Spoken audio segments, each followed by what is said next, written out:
Last part में हमने देखा कि मॉन्स्टर ने वू गैंग को घायल कर दिया था और लीजिंग को मैसेज दिया था कि उन्हें माइन में काम को बंद करना होगा। बाई जियांग और आशी का सामना उस जूरी से होता है, लेकिन तो डार्क मंसमा आकर जूरी को घायल कर देते हैं। इधर टाई को चेक करने माइन में आता है, जहां लीजिंग उसे बताता है कि गीमू भी यहीं आया हुआ है। वो इसमें कोई इंटरेस्ट नहीं दिखाता और कहता है कि अगर तुम्हें यहाँ कुछ भी अजीब दिखे तो तुरंत इसकी खबर शिन्यू तक पहुँचा देना, और ये कहकर वहाँ से चला जाता है। इधर हम नीजा को देखते हैं, जो अपने पिता के कहने पर हंटिंग करने आया है। एक खरगोश को मारने की वो बहुत कोशिश करता है, लेकिन वो उसके हाथ नहीं आता और ये देखकर वो इरिटेट हो जाता है। सोल्जर्स उसे वापस चलने को कहते हैं, लेकिन उसे लगता है कि ये सब सोल्जर्स की ही गलती है और वो उन्हें अपने लिए एक नया शिकार ढूंढने को कहता है। इसी चक्कर में वो अपने गार्ड से अलग हो जाता है और वो देखते हैं कि नीजा गायब हो चुका है। आगे हम लीजिंग को देखते हैं, जो जीको को की एनर्जी की ट्रेनिंग दे रहा है। वो बताता है कि इस एनर्जी से तुम कुछ भी बना सकते हो, जैसे तलवार, पहाड़ या फिर नदी, और एक बार तुमने इसे मास्टर कर लिया तो ये अटैक करने में तुम्हारे काम आएगी। जी को ये देखकर बहुत इम्प्रेस होता है और कहता है कि ये पावर तो खुद गीमू के पास भी नहीं है। लीजिंग कहता है कि वैसे तो देवता बहुत शक्तिशाली हैं, लेकिन वो इंसानों के इस ट्रिक को कभी नहीं समझ पाए। तभी उसे नीजा के गार्ड्स की आवाज आती है और वो ये सुनकर घबरा जाता है कि उसका बेटा गायब हो चुका है।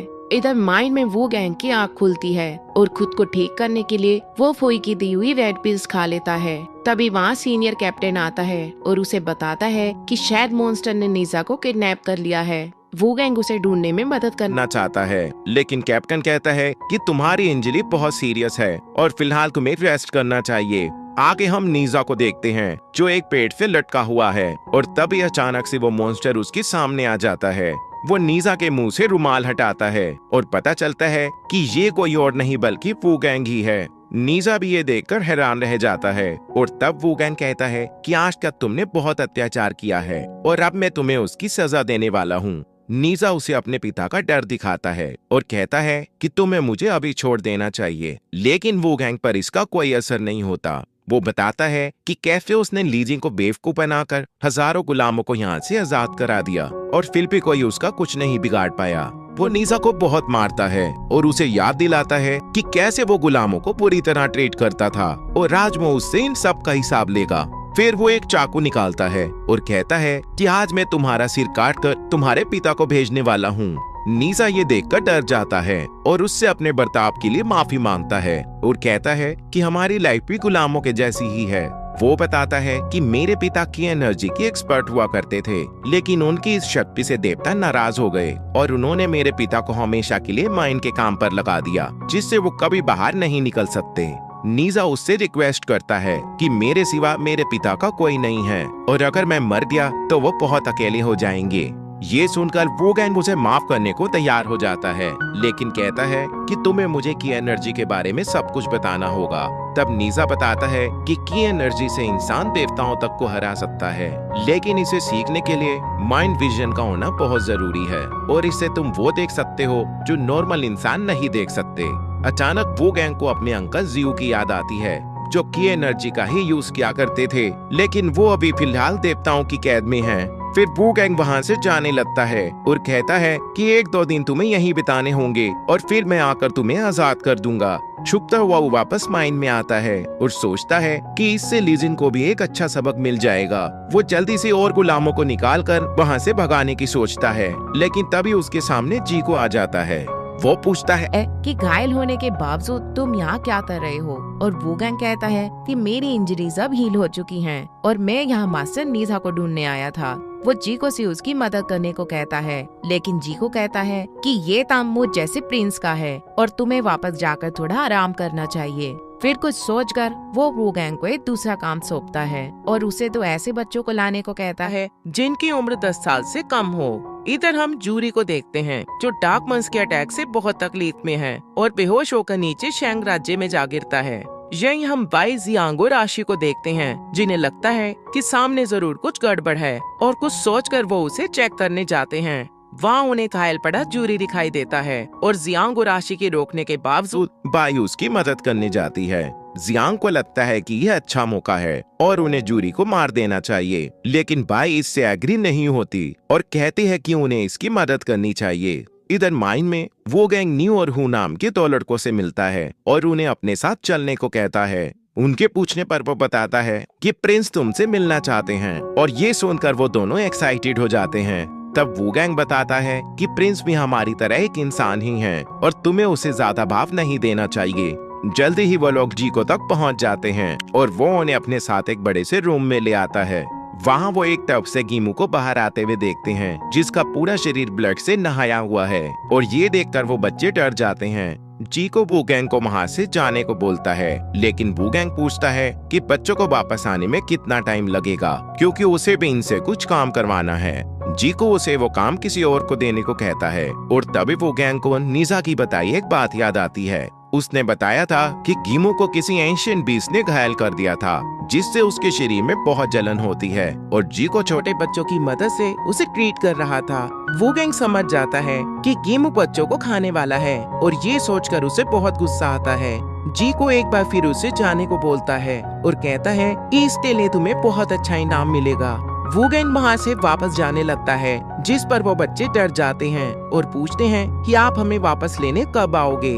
वूगैंग कहता है कि डरने की कोई जरूरत नहीं है और वहाँ से चला जाता है। उसे खुद पर बहुत गुस्सा आता है क्योंकि उसी की वजह से वो बच्चे इस मुसीबत में फंसे हैं और अगर उन्हें कुछ हो गया तो वो खुद को कभी माफ नहीं कर पाएगा। कुछ सोचकर वो सीधा लीजिंग के पास आता है और कहता है कि मैं मास्टर नीजा के बारे में जानता हूँ। लीजिंग को लगता है कि शायद उसने मॉन्स्टर को ढूंढ लिया है, लेकिन वूगैंग कहता है कि ये मॉन्स्टर का नहीं बल्कि देवता गीमू का काम है। ये सुनकर लीजिंग चौंक जाता है और पूछता है कि आखिर तुम्हारे पास इसका क्या सबूत है। तब वूगैंग उसे उन बच्चों के बारे में बताता है, साथ ही वो उसे मीजा का एक जूता दिखाता है और कहता है कि ये मुझे गीमू के चैम्बर से मिला है। जूता देखकर लीजिंग की हालत खराब हो जाती है और उसे यकीन हो जाता है कि गीमू उसके बेटे को खा गया है। वूगैंग बड़ी चालाकी से उसका ब्रेन वॉश कर देता है और लीजिंग गुस्से से पागल हो जाता है। इधर जीको उन बच्चों को गीमू के हवाले कर देता है और ऐसा लगता है जैसे वो किसी भी पल उन्हें खा जाएगा। तभी लीजिंग वहाँ आता है और उन्हें यह हैवानियत बंद करने को बोलता है। गीमू कहता है कि इन सब से तुम्हारा कोई लेना देना नहीं है और तब लीजिंग डायरेक्टली उससे अपने बेटे के बारे में पूछता है। जी को लीजिंग को समझाता है कि उसे कुछ गलत फहमी हुई है और उसे इस तरह गीमू पर शक नहीं करना चाहिए, लेकिन लीजिंग कहता है कि अगर ऐसा है तो ये 2 बच्चे यहाँ क्या कर रहे हैं। तब जी को बताता है कि गीमू एक देवता है और देवताओं को बलि देना तो एक पुरानी परंपरा है। ये सुनकर लीजिंग को गुस्सा आ जाता है और वो कहता है कि मेरे इलाके में तुम ये सब नहीं कर सकते। गीमू उसे याद दिलाता है कि ये माइन देवताओं के अंडर है और बाकी इंसानों के जैसे उसकी हैसियत भी एक गुलाम से ज्यादा कुछ नहीं है। फिर वो कहता है कि मैंने हजारों बच्चों को खाया है और हो सकता है कि उनमें शायद तुम्हारा बेटा भी हो। लीजिंग के सब्र का बांध टूट जाता है और वो अपनी की एनर्जी से गीमू पर अटैक कर देता है। यही एक सीन में हम देखते हैं कि जूरी को होश आ गया है और वो वहाँ बैठी बाइक की ओर बढ़ता है। तभी उसे याद आता है कि उन लोगों ने बेहोशी में उसकी बहुत केयर की है और कुछ सोचकर वो चुपचाप वहाँ से चला जाता है। इधर जीको एक बार फिर लीजिंग को रोकने की कोशिश करता है, लेकिन लीजिंग उसकी एक नहीं सुनता और कहता है कि आज वो गीमू को सबक सिखा कर ही रहेगा। जी को जानता है कि ये कोई मिसअंडरस्टैंडिंग है और वो इसे रोकने का तरीका ढूंढने लगता है। तभी वो गैंग उसके सामने आता है और उसकी आंखों में धूल झोंककर बच्चों को वहाँ से आजाद करा लेता है। जी को भी समझ जाता है कि ये सब उसी का किया धरा है और तुरंत ये बात जाकर गीमू और लीजिंग को बताता है। सोल्जर्स बिगफुट के साथ मिलकर वो गैंग और बच्चों को ढूंढने लगते हैं और जल्द ही उन तीनों को देख लेते हैं। वो गैंग किसी तरह बच्चों को वहाँ से भगा देता है और कहता है कि वो भी जल्द ही उनसे मिलने जरूर आए के नाते उसे खुद को और बच्चों को सरेंडर करने को कहता है।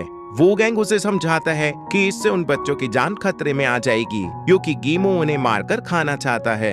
वो बाकी सोल्जर से पूछता है कि अगर इनकी जगह तुम्हारे बच्चे होते तो क्या तब भी तुम उन्हें गीमू के हवाले कर देते। वो उनसे रिक्वेस्ट करता है कि बच्चों को छोड़कर तुम मुझे लीजिंग के पास ले चलो, लेकिन तभी वहाँ जी को आ जाता है। वो गैंग को हिट करता है और कहता है मुझे बेवकूफ बनाने की तुम्हारी हिम्मत कैसे हुई। तब वो गैंग उसका मजाक उड़ाता है और पूछता है कि आखिर मेरा गोबर वाला गिफ्ट तुम्हें कैसा लगा। जी को गुस्से में उसे मारने की सोचता है, लेकिन वो गैंग बताता है कि मेरे मरते ही नीजा भी मारा जाएगा और अपने टीचर के बेटे के लिए तुम ऐसा बिल्कुल नहीं चाहोगे।